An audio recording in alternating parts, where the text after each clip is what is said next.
YouTubers, Zippo lovers, get ready because here's the unboxing of the 1941 replica. Now I have to say I love this friggin' lighter. I've already opened it, already looked at it. I love this lighter. What a great lighter. So I'm going to go over it here. First things first, it comes in the antique classic box. That's how they used to come back in the day. Obviously the rest of the box is a little different, but the top platform was this. So they just reprinted that. And it is the, as you can see, 1941 replica.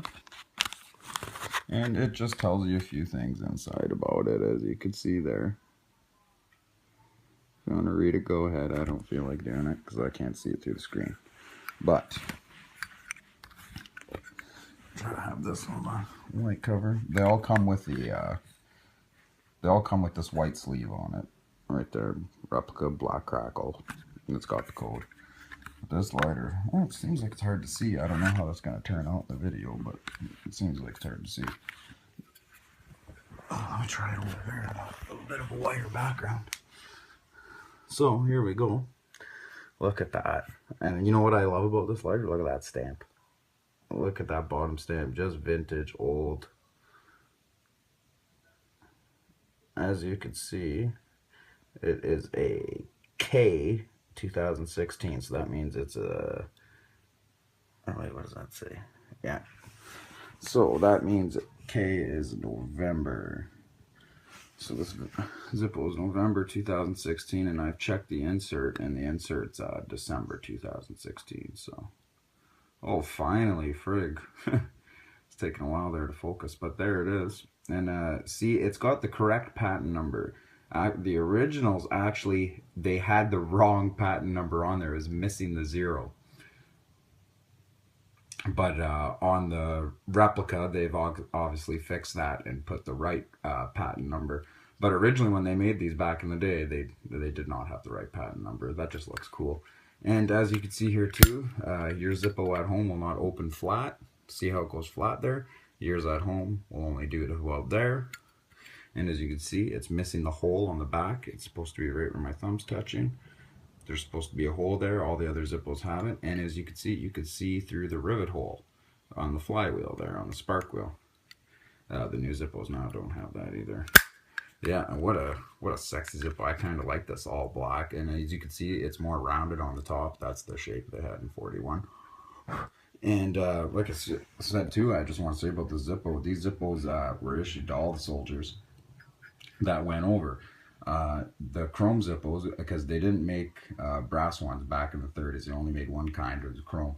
But the chrome Zippos, you know, miles away, if that thing hit the sunlight the right way, boom, the reflection, sniper would see that, and then you give away your position. So they specifically made these black crackle lighters for the soldiers to use and not give away, and that's why it's dull on the bottom. It won't reflect or anything like that.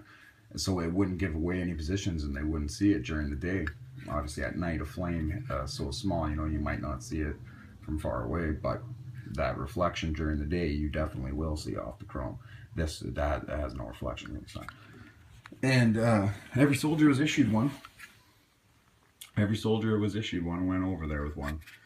Just pretty amazing story, you know. And for you young kids, you know, research World War II, research the war. Those people fought and died for your freedom, for our freedoms, for every one of our freedoms.